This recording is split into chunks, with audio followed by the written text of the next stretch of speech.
it's fascinating. I'm not surprised. Steve is all business. He's all focused. I think it's a great, as much as I hate to see Mantha go, and I do, I think it's a great deal for Detroit. It gives them a lot of options. And they also get the 2 draft picks as well this year. And obviously it's the first round. Next year it's the second round. And Steve Yzerman has made it very clear that he wants to build this team through the draft. So you have to be excited about having 12 draft picks in this 2021 entry draft. Well, at least 12. It could be, before it's over, right. It could be 15 or 16. Who knows? But it gives them options too. I look at Panik and Vrana. Vrana's a former number 1 draft pick, like 13th overall, I believe, in 2014 in Washington. I mean, he's a really good player too. I mean, it might be just a change of scenery for both of them, including Mantha in that, for 2 former number 1s going to different teams. So this is fascinating. It'll be interesting to see how the Red Wings perform tonight. This is going to be a little bit unsettling. They were expecting maybe a guy like Luke Glendening to lead. All right, I'm going to interrupt you. Steve is live. We're having a press conference right now. Try to keep our team as competitive as possible, so we feel like we get a replacement for the offense that we'll lose in the play, the position that we have that we lose in trading Anthony. In acquiring Jakub and to play in a similar role, as well as Richard Panik, who can play in a variety of roles for us moving forward, as well as draft picks. So we're trying to improve our team. We're trying to become more competitive, but also add assets to assist in the rebuild. Jeff, while I have you, what are your thoughts on Jeff Bachelor and his future with the team as coach? My Jeff and I will sit down very quickly after the season and discuss that. Thank you. The next question is from Brad Gallick, WXYZ. Steve, I asked Jeff a couple of days ago about some of the young guys on the rosters taking steps this year, and he said he did see progress in some of the guys. Was this a case where you clearly didn't see progress in a guy in Mantha this season taking steps forward, especially after signing a deal in November? Not so much that, you look around the league, there's a lot of really good players that are having funny years. Some guys are having unbelievable years, and there's some really good players that we'd all say are underperforming. In this case, I really look, as we're getting to the trade deadline, we're talking to teams around the league and to trying to see if there's a fit in what we're trying to do. And it really comes more about in conversations with other teams. And again, this is a chance for us to get a similar age player. Jakub's is 2 years to free agency, I believe. His contract's expiring, so we have a little bit of flexibility there. But again, we felt like, hey, we can get a replacement for Anthony and add players or add prospects or picks as well. So just kind of was a fit for a trade. But I think Anthony Mantha is a very talented hockey player, and I hope he does well, and I expect him to do well in Washington. But ultimately, we thought this trade makes sense for us in the near term and moving forward. Next question, Ansar Khan, MLive. Yeah, Steve, did this trade come together relatively quickly here in the last day or two, or is this something that had kind of been in the works for a little while? Brian and I'm not sure exactly when we talked, but we talked about a few other things, really something, just a smaller type of deal early, and then things just kind of grew as we had a conversation. Most as we work our way around the league through the trade near the trade deadline, as I said earlier, you have these discussions with teams and what they're trying to do, what they're hoping to do, and you see if there's a fit. And so we talked a little bit, I don't know, maybe a week ago, I'm not sure the exact day, and then just kind of stayed in touch over the last few days. And just a little bit more about Vrana. I mean, he's a guy that scored 25 and 24 goals in each of the last couple seasons. Just how important was it when you're losing a big, your leading scorer, even though you only had 11 goals this year, just to replace that offense? Yeah, well, again, we're trying to take steps forward, and we all love love to get draft picks and whatnot, and they're important. You need them, but we also need to put a team on the ice, and I think it's important. Our core of our team is still relatively young, and with Dylan Larkin, with Philip Hronek, and now you see the Zadinas and Rasmussens and other players coming along. We want to surround them with players that help them grow and develop as well. So, it's easy. I guess it's an easy thing to do. Just trade out all your good players and get draft picks and all that, but you still got to play. So I think it was important. We looked at some different things, going through the deadline here, and we thought it was a good fit. Like I said, we get a player that goes into our lineup that can play a similar role, and still accomplish what we're trying to do, and that's add to the pipeline, I guess, so to speak. So. Thanks, Steve. Yep. Next up, Trevor Thompson, Valley Sports Detroit. Steve, I'm just wondering, you talk a bit about the core that you just went through, and it looked like Anthony was a part of the core as you were going forward. With this deal, I'm just wondering what identity you're trying to build, what your ideal goal is down the line as far as the type of players you want to attract and what you're trying to build identity-wise. Well, Trev, ultimately, it's as simple as we want good players. We want to have a good team. With Anthony's age, with his where he's at in his contract, we feel like if we're going to try and add to our rebuild, if we were to trade him in 3 or 4 years at the end of his contract and get assets, we hope to be a better team at that point. So it just worked out at this time. We saw a fit. Again, I go back to, we were able to get a replacement for Anthony, similar age, and add assets as well. So, our what we're trying to, identify as players, we want good players, and Anthony is a good player. Jakub Vrana is a good player. I think it's fair to say both of them were underperforming their historic statistics or personal stats or goal scoring, point production, whatnot. But we look for Jakub to play a bigger role. He's on a very, very good team in Washington with a lot of talent. So we're hoping that he can play a bigger role in our team and thrive in that. So again, the obvious or the simple answer is I'm trying to acquire good players and trying to build a good team.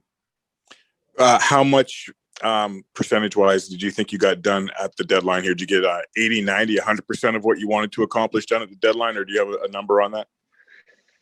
It was very strange as far, you all know that we had a number of unrestricted free agents, and going into this, generally teams in our position, you're for the most part looking to, move as many free agents as you can. This was a stranger year than others. We keep saying that about everything, and the market was a little bit different. And I could, I have my own thoughts on why, but every team is different in what they want to do and the reasons for doing it. So to say I accomplished everything, I think I accomplished everything that I could that really made sense for us. Would I've liked to done different things? Maybe, but you can, I guess you do what you can do, and with our players that we had, I'm pleased with the trades that we did make, and we move forward from here. And my last thing for you, Steve, I'm just wondering, when you look at the players that you've traded in the past and trading Anthony in this situation here, what kind of message it sends to the guys in the room or guys around the league who come to Detroit, if there's a message being sent when you are able to trade impact players like that? Trevor, I don't know the answer to that question. I don't know what to say. I don't know what message I'm sending to to anybody. I'm trying to build a good team. Thanks, Steve. Yeah. Next question, Ted Colfin, Detroit News. Yeah, Trevor kind of stole my thunder there, Steve. Were you close with anything today or not really? Was I close with any? Yeah, obviously. No, not really. It was relatively quiet,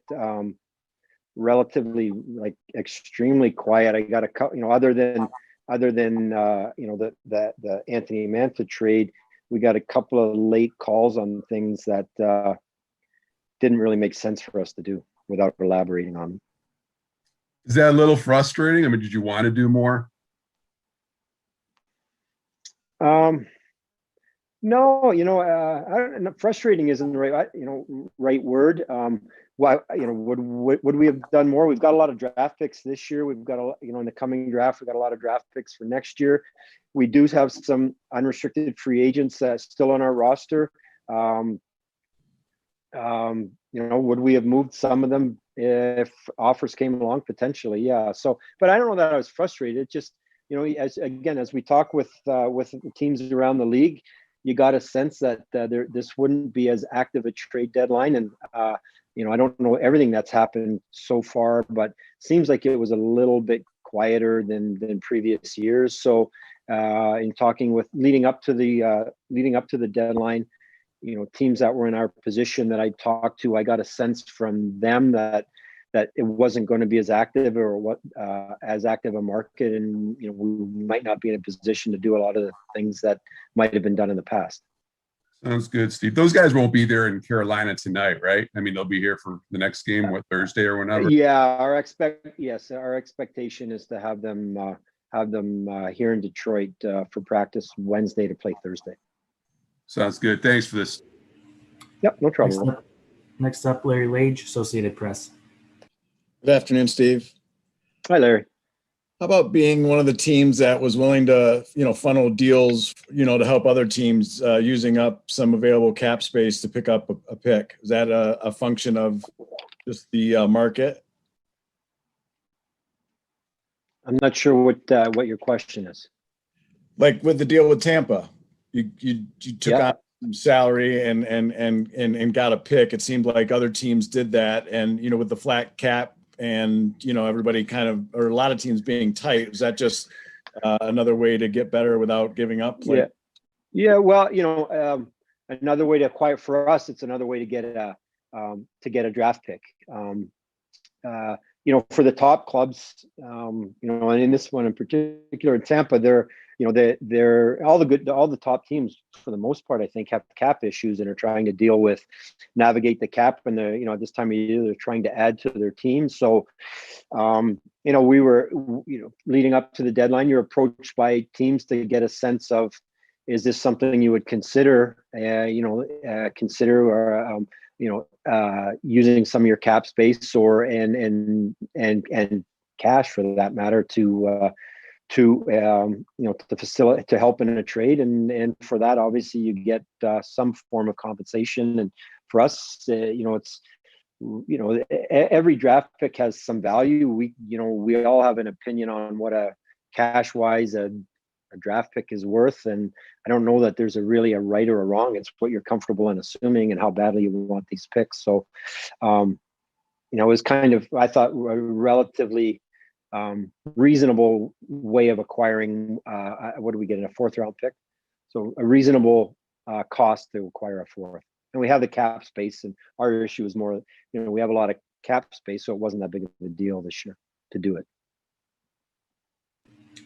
Next up, Max Boltman with The Athletic. Hey, Steve, I'm curious if there was one part of this Mantha deal, whether it be Vrana, the picks, or I guess the ability to blend both, that you felt was the key. I mean, was there one part of this deal you were particularly excited about?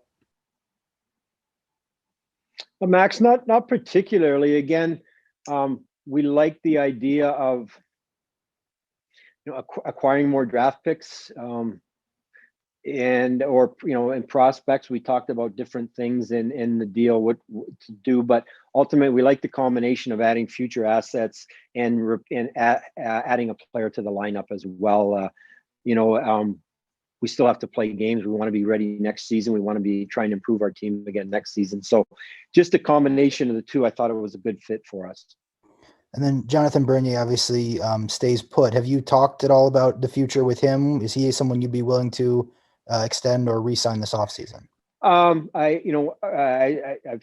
not sure that I've talked to all of our pending UFAs, but my plan right now is to wait. I have some interest in talking to some, potentially trying to renegotiate or sign new contracts with some of our free agents. I can't say that that's all of them or which ones at this point.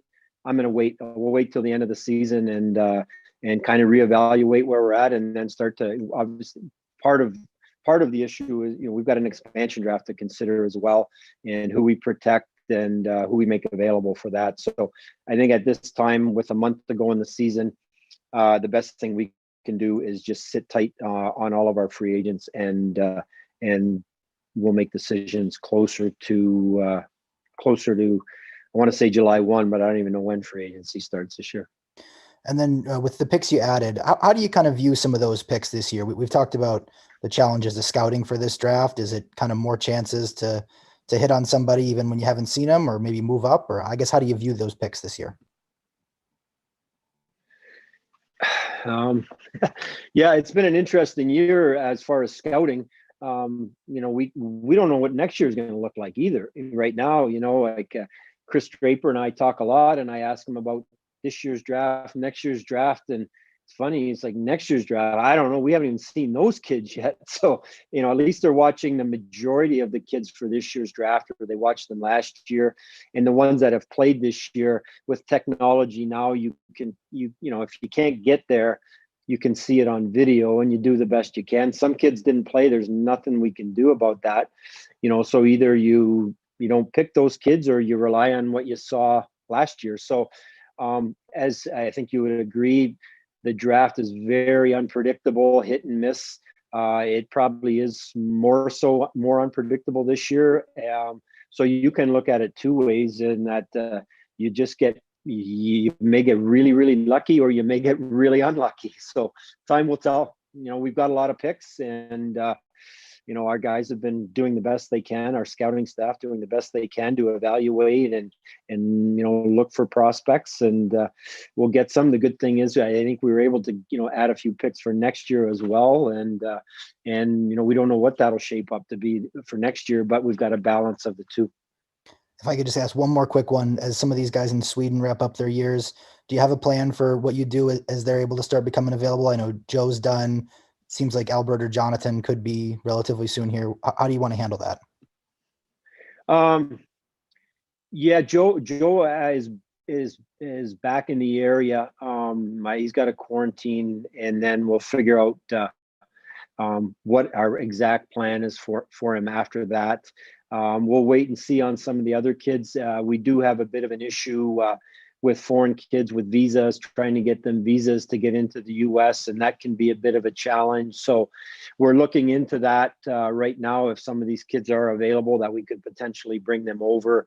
But that is a bit of a stumbling block for us, or a deterrent, or something that may delay it. And if it delays it long enough, there's no point in them coming over. So we're kind of taking it a day at a time and preparing that if we can, if some of the kids become available. But I'm sure you've paid attention in GR. We've had, Donovan Zabrango, for a draft pick, who missed time in the OHL to play. So he's there, and we've been able to take advantage of the situation and get some of our younger kids in. And if we can, the kids in Europe, if we can get them over, and there's enough games left, that would make sense. We'd like to bring them over.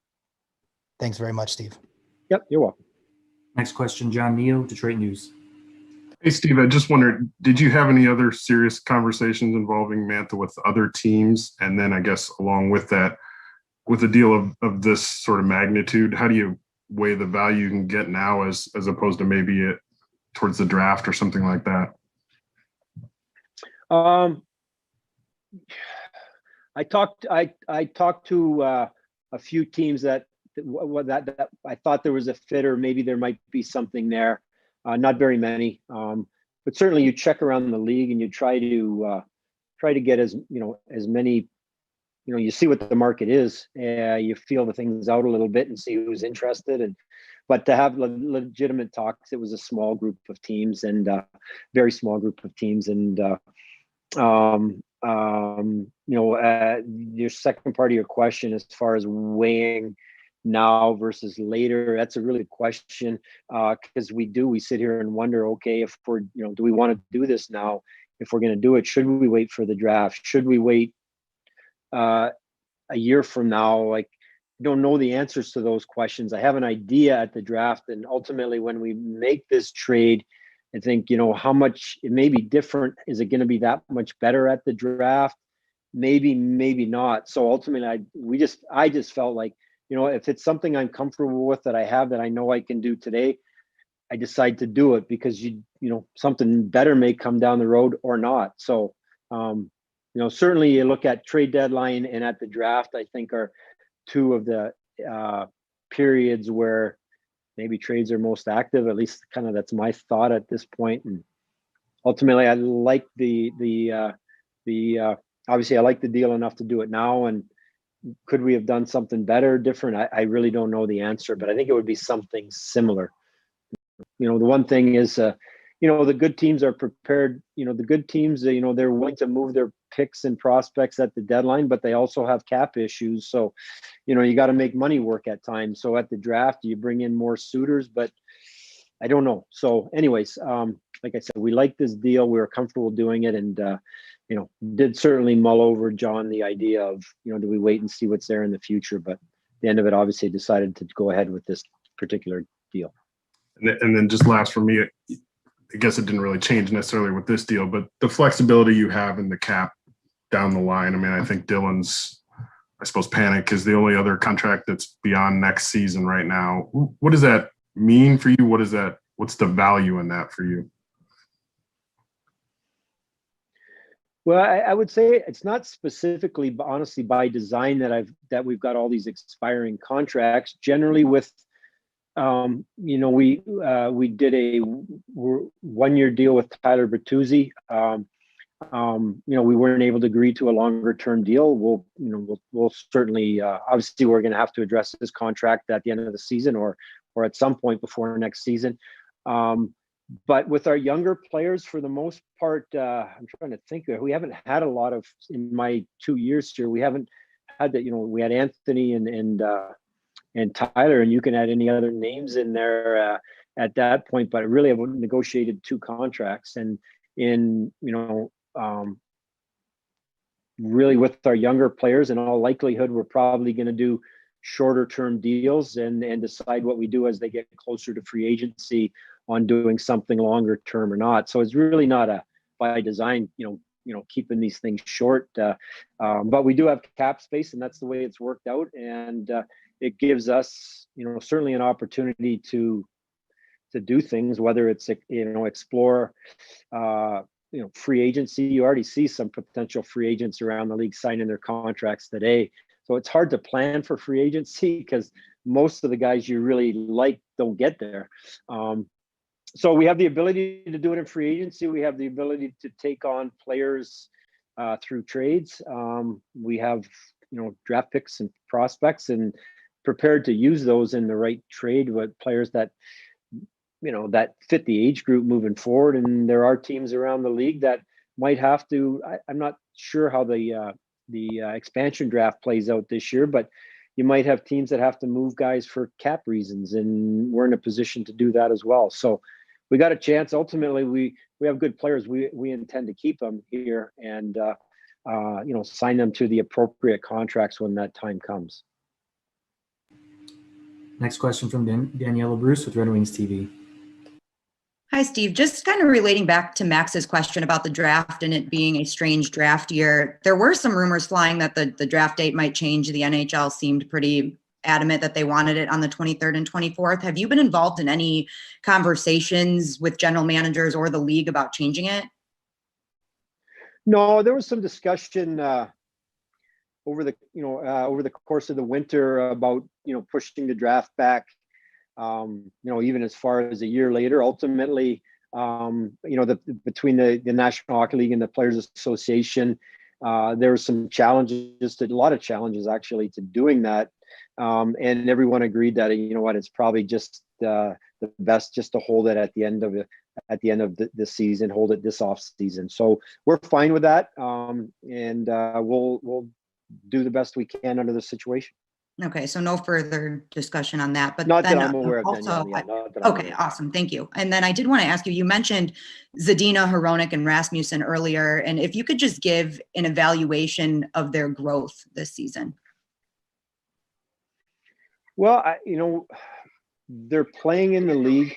They are, I think they're positively contributing. It's a grind for them out there every night. It's not like they're, putting up big numbers, but that's okay. They're competing really hard.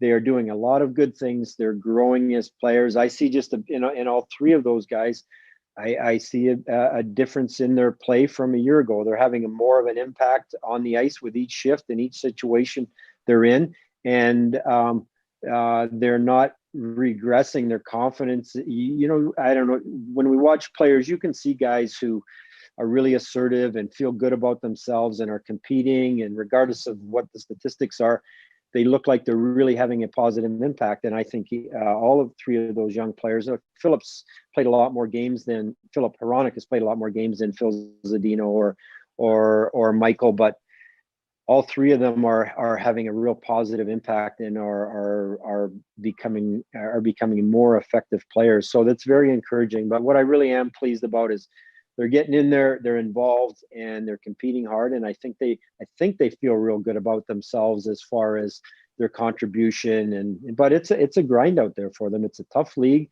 and they're being asked to do a lot. And I think they're just continue to improve. So I'm really pleased with their development. And then last from me, Jared Mckissack was activated from IR and assigned to Grand Rapids. Is he fully healthy and ready to go? I think he's real close. Yeah, we there may be a chance. I think if they play this, I'm lost on what day it is even, but I think there's a chance he plays this weekend. Cool. Well, thank you. That's all from me. Okay. Next up, Mike Stone, 97 won the ticket. Hi, Steve. The two of the guys you got today were restricted free agents. How does that affect the expansion draft? Do they have to be protected? Actually, yeah. Well, Jakub Vrana is an unrestricted or as a restricted free agent. Richard Panik has 2 years left on his contract. So Richard obviously is in a position that either we protect him or have to expose him to the expansion draft. Geez, I should know this, right? But restricted free agents, like he'll have to, Jakub would have to be protected whether he's signed or not. And he doesn't, unsigned restricted free agents aren't considered, Max probably would know this, so he could answer better than me, but your restricted free agents, if they're not signed to contracts, you can't, I don't think you can expose them unless they've been QO'd already. You can't, they're not eligible to be those players that meet the requirements for Seattle. And the other thing is, without getting into specifics, because I'm sure you couldn't, before he got hurt, how much interest was there in Bobby Ryan around the league?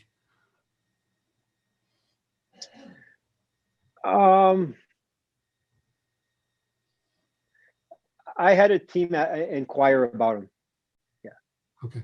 Thank you. Just, you know what? It was a very, like Mike, I think it was a very quiet deadline. Normally you have a good idea a lot earlier than we did this year.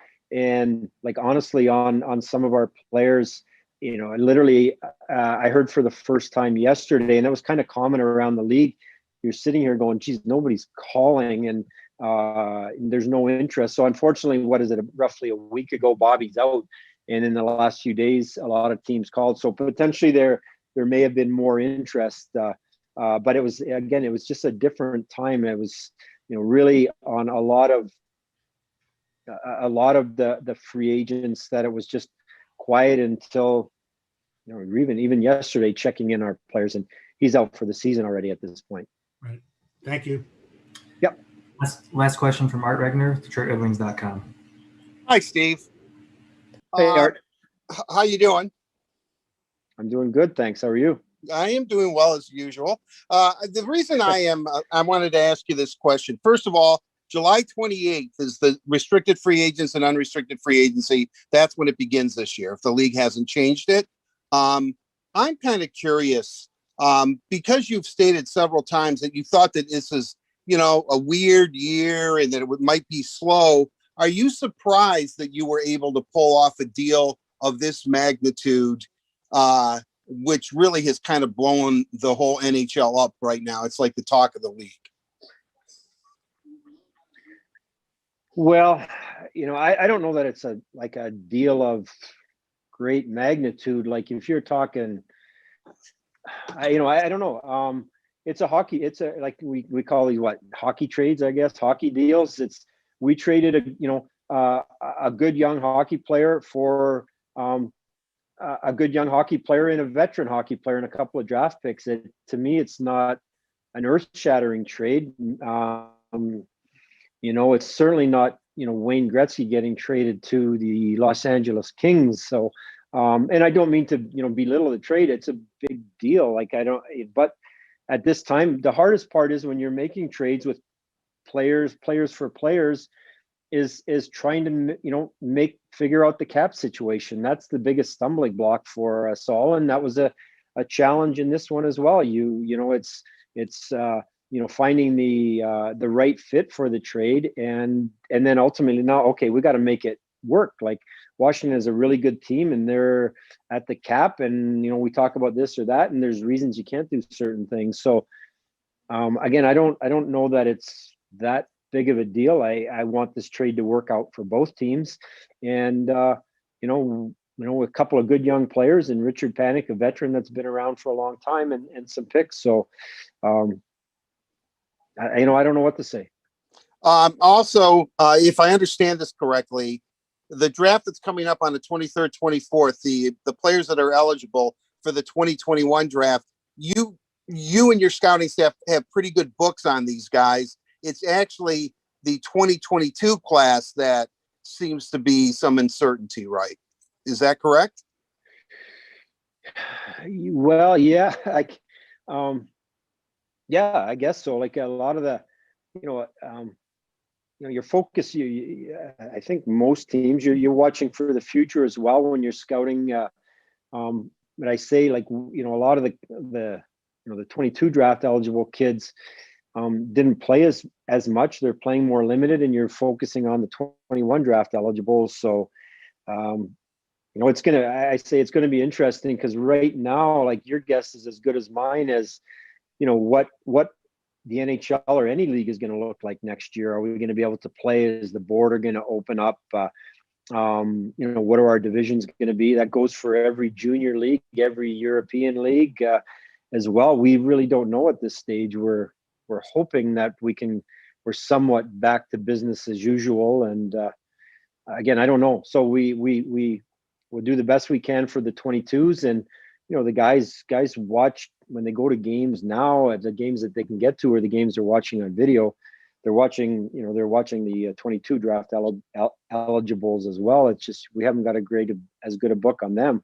We don't have a great book on the 21, so it's less of a priority in the 22s.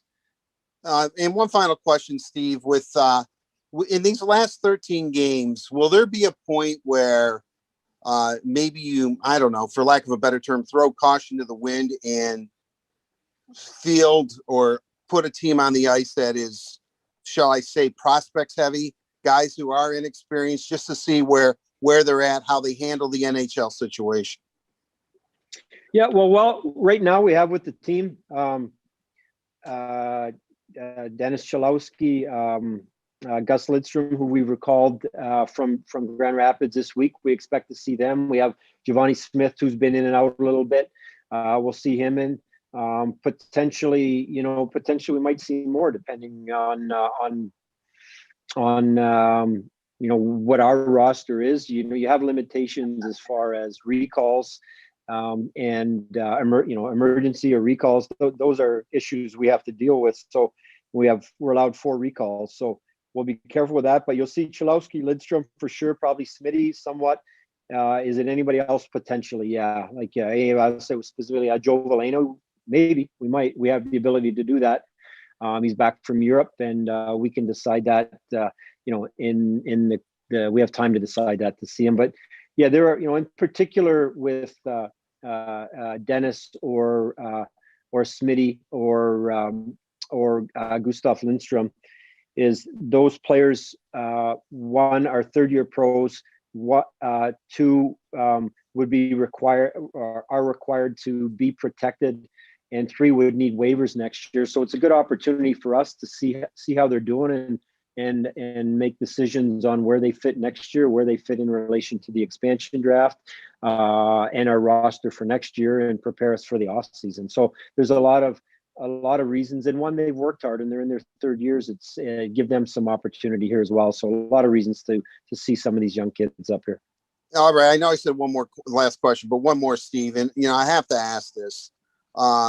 If Mo Seider's team is eliminated and they're still part of the season, could he potentially be a Red Wing this year? Yeah, maybe. Again, I said earlier, he's on a really good team. I think they're in the first round right now. Their team could go all the way. And then we've got to deal with quarantining and visa issues. So, if we want him to win a championship over there, I want him to play. That would be great for him and his team. So I hope he goes as long as he can. And if that doesn't happen and we can bring him back, we'll certainly do everything we can to bring him back for sure. Great. Thank you very much, Steve. Appreciate your time. Okay. Thank you. Yep. Those are all the questions we have today. Thanks to everyone for joining us. And Steve, thanks for your time. A lot to take in from that. Thank you. There's a lot to take in from that press conference, you guys, and we're going to break that down for you right now. Joining me again is Artwagner, and of course, we're going to bring in Cal and Karlee Johnston for this one. As I said, a lot going on, a lot that Steve Yzerman said. He acquired a lot more draft picks today, and of course, the big trade, Anthony Mantha to the Washington Capitals. Karlee, give us your initial reaction to what we just heard from Steve Yzerman. Well, I mean, it's nothing too all surprising. He was talking about how it was a very quiet trade deadline, and we kind of spoke about that before. We all kind of knew there wasn't going to be anything crazy, but then he hits us with an Anthony Mantha trade. And, we're sad to see Mo go, but what we got for him was so beefy that I am not even mad about it. Like, there's so much meat to that trade that it's really not something to be all too upset about. I do think that Red Wings fans are, like me and all of us, sad to see him go, but very excited for the future. But one thing I really like that Steve Yzerman said, because we did acquire a lot of draft picks in this trade deadline, in this trade, that he's not just focusing on the future of the team, he's also focusing on adding assets to the current lineup, which is something we saw with this Anthony Mantha trade. So, yeah, I mean, nothing too surprising we heard from Steve Yzerman, other than when the clock hit 3 o'clock, I guess that works. I was like, okay, either this is really going to be really quiet or he's about to hit us with a doozy, and that's exactly what he did. So it's cool. He called it a hockey trade, and I couldn't agree more. So I'm excited. I'm excited to see the new players. I'm excited to see all the draft picks coming up, and I'm excited to see Anthony Mantha with the Caps. It's definitely cool to see Anthony Mantha going to a team that is definitely going to at least contend for a Stanley Cup, and I think he'll be a good addition over there. Obviously, the Red Wings got a great deal back, Ken. Karlee was just talking about it. We're going to see Jakub Vrana and Richard Panik in Red Wings uniforms as soon as Thursday, Steve Yzerman said. So that's something that's really exciting. And then also acquiring a first and second round pick in the trade. What do you think of the deal overall? Well, I just think it's Steve Yzerman putting a stamp on his team. That's what I really think. And I think he understands, or he wants his types of players that are going to be on this team when all these younger guys develop, and then all of a sudden you've got to mix in with some vets. And I just think he understands where he wants to go. And obviously Anthony Mantha didn't fit that plan. And with that said, I think the Red Wings got some good players in return. They've got the draft choice turn. And let's face it, I've said it all along, is Anthony Mantha going to be a big part of this team? Say he's with this team until his current contract expires. He'll be 29 years old.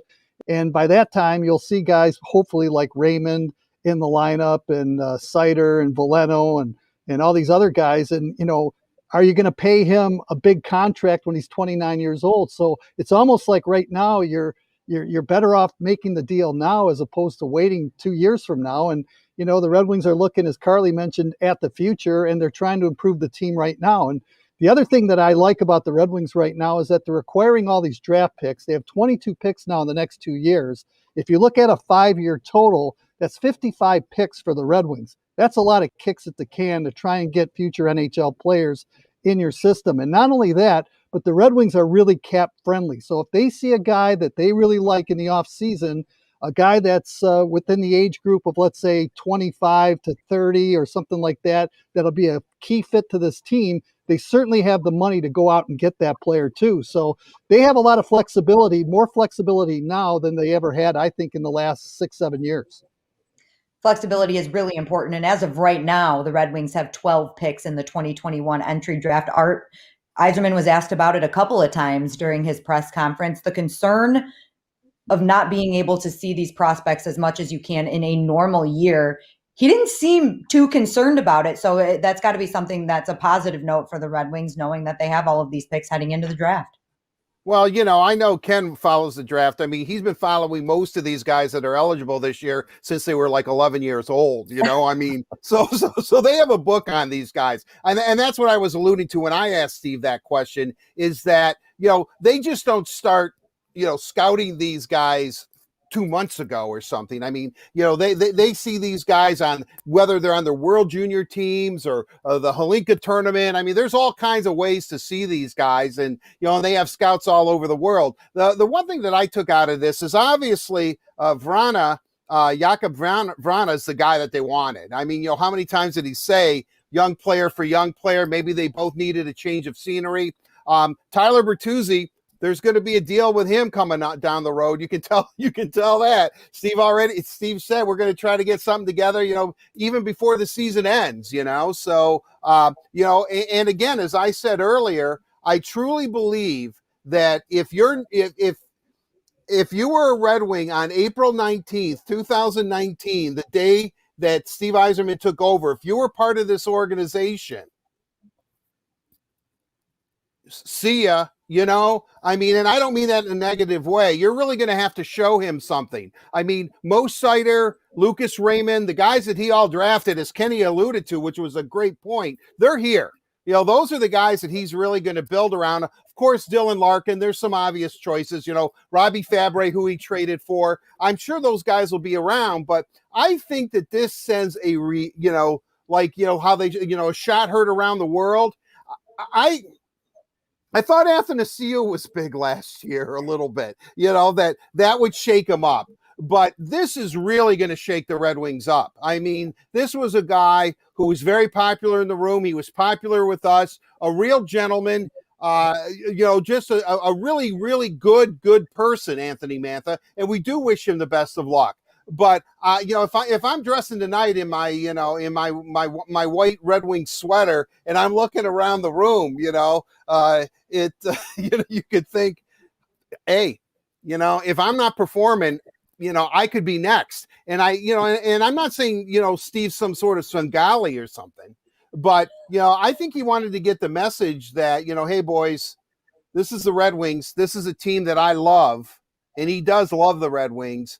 And I'm going to do everything in my power to turn this around, even though he pleads patience. I know it's killing him deep inside, as quickly as possible. So this message was sent. This message was sent by trading Anthony Mantha. Look, we've talked about it. We thought that maybe Mantha would be moved in the summer. This is a kind of move when you move a player of his magnitude.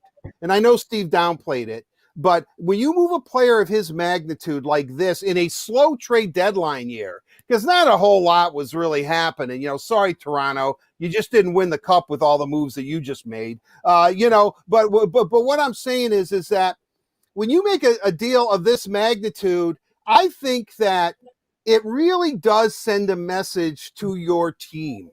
And I'm really, really going to be interested to see how the Red Wings respond, not only tonight in Carolina, but how they respond in these last 13 games. And if I'm a young Red Wing, if I'm Giovanni Smith and my number's called, you bet I'm going out there and I'm playing my butt off and I'm hitting everything. And Joe Veleno, I know you're listening, Joe.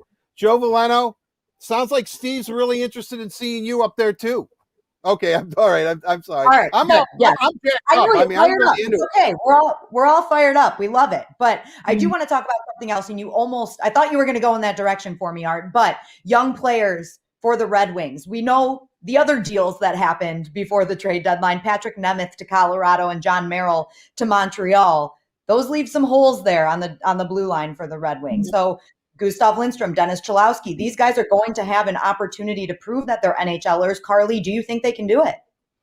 100%. And also, like Steve was talking about, and I'm happy you asked about this, Moritz Seider. I mean, his team is still, I want to say it's Roga. I don't know how to pronounce it, so I don't want to butcher it. But his team in Sweden they're playing while they're in the playoffs. So we don't know how far that'll go.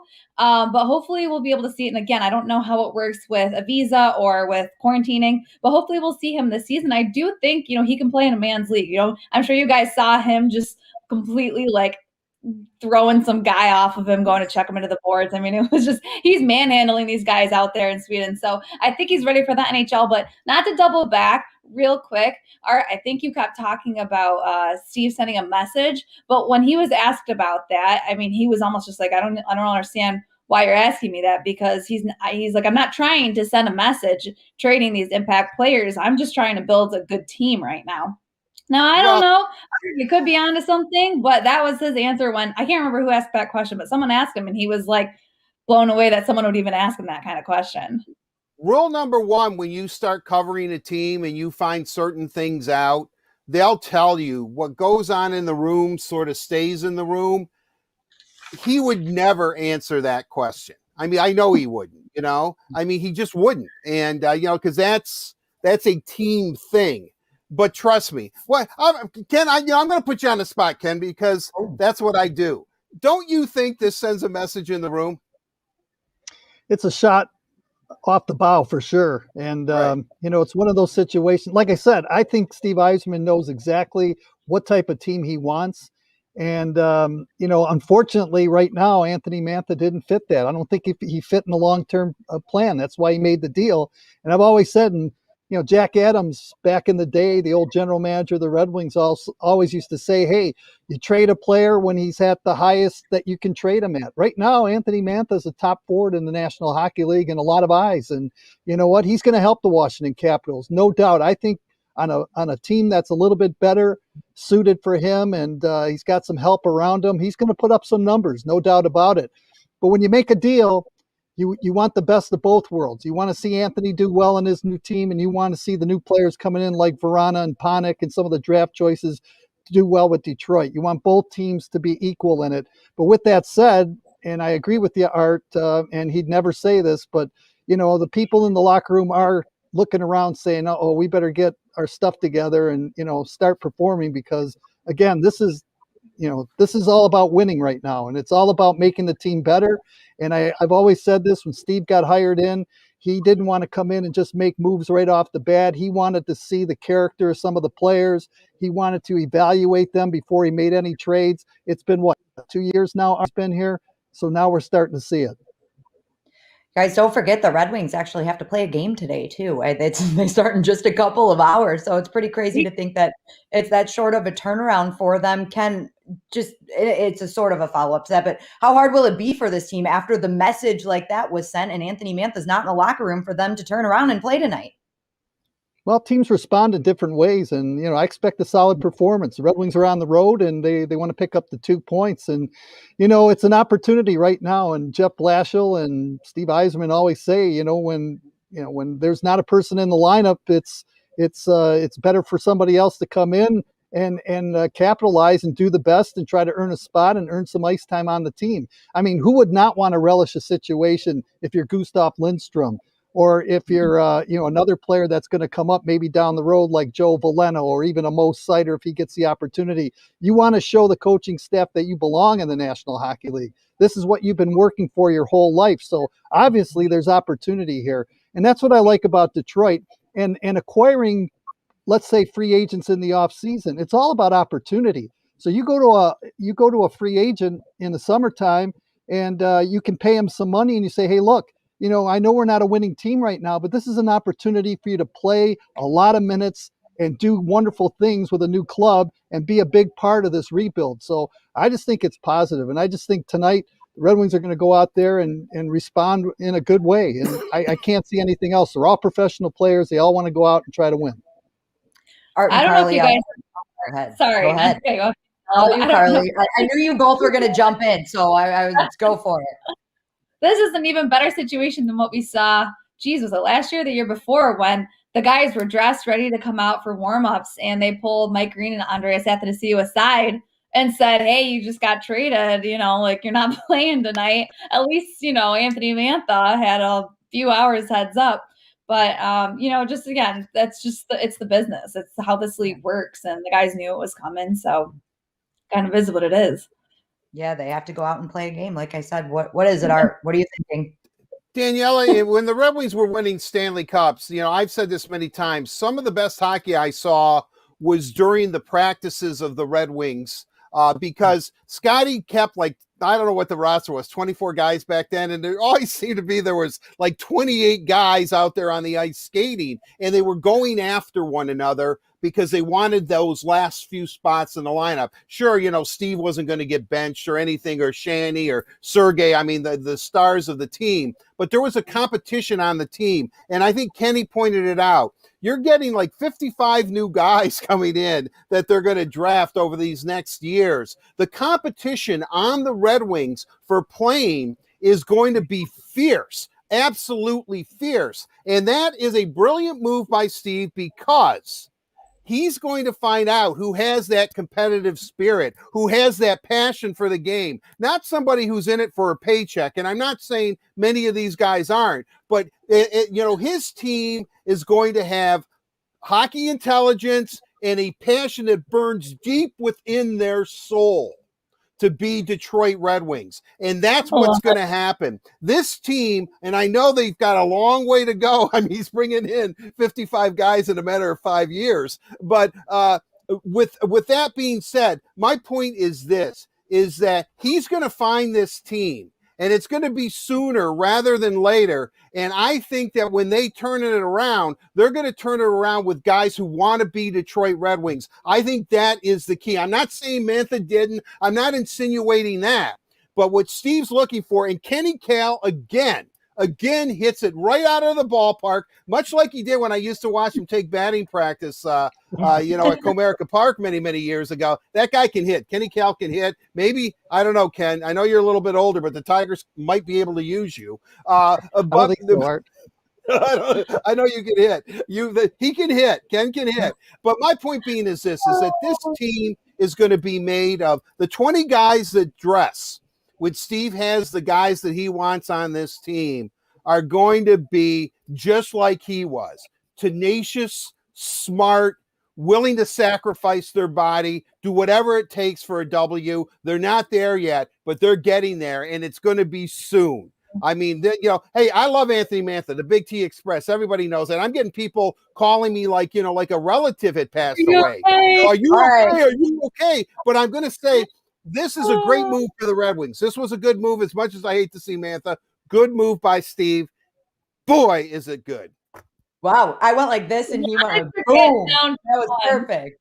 But I want Ken and Karlee, if either of you have any closing thoughts before we wrap this thing up. Ken, you've been quiet for a while. Why don't you give us your closing thoughts?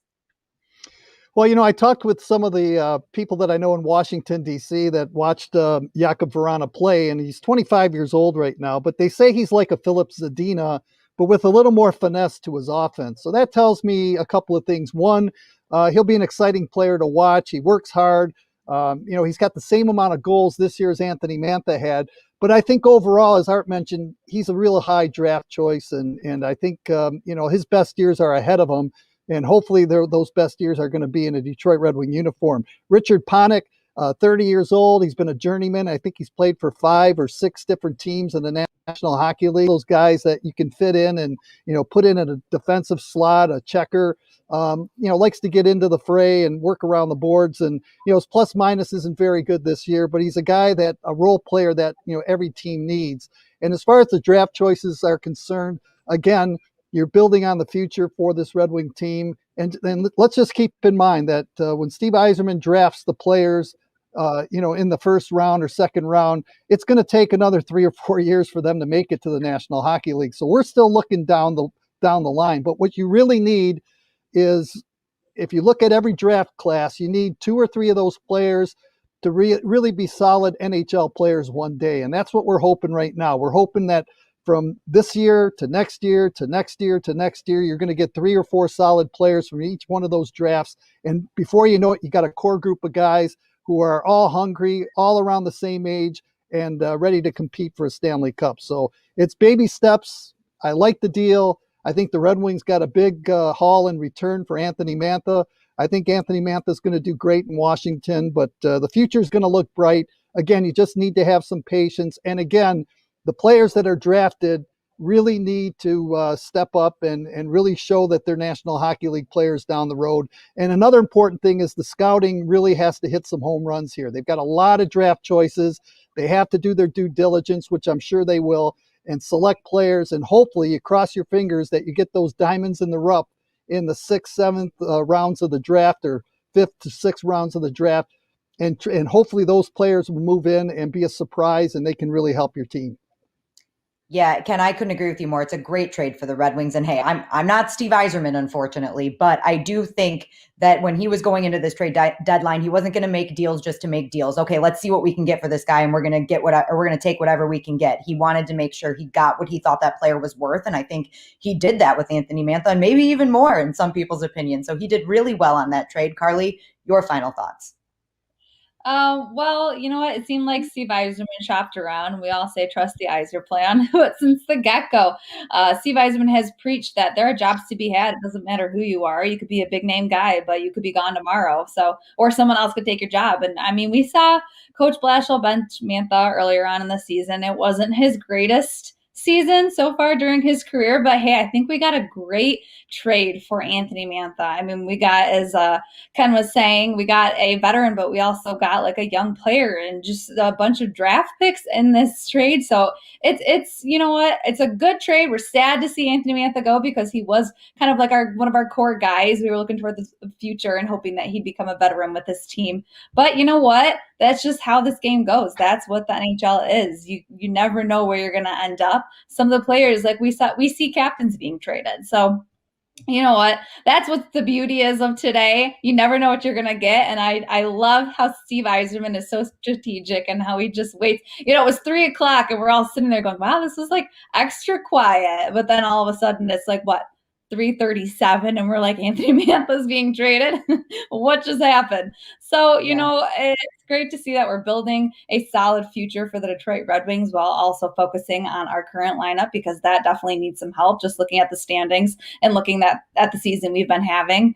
But you know, just for this odd season that we're having, this weird COVID year we're having, it was great to see something a little bit exciting, even if it was a little good and a little bad. Definitely adds a little flair to the rest of the Red Wings season. And we're going to wrap it there. But first, everybody make sure you wish Karlee good luck. She is getting surgery on her knee tomorrow and will not be with us for a little while, but she's going to recover speedy fast because we need her. So good luck, Karlee. We'll all be thinking about you. And what a day I don't know, the day before surgery, all of this, you didn't miss out on anything.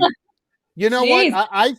I think tomorrow, when Steve arrives at Little Caesars Arena in his office, there's going to be a fruit basket for him from the Stahl family, thanking him for not trading Mark on this very big day for the Stahl family. You know, that would have been it. Oh, hey, Jordan, you're playing your 1000th game. I'm off to Washington. See you, buddy. But so you never know. There. Yeah, and here I was thinking you were going to wish Karlee well on her surgery, but you're talking about family fruit basket. You know, Karlee, we're thinking of you. Fruit basket for me. Karlee, I wish you the best. Get well soon. Thank you. Okay, what, Karlee? Are you having surgery? Yeah. All right. We're done. Everybody watching, send Karlee your well wishes on her social media. She's going to need them getting through this, but she'll be back very, very soon. Thank you guys for tuning in to this special edition of the Word on Woodward presented by Raymond. Make sure you tune in every Wednesday starting at noon on Red Wings and Tigers social media channels.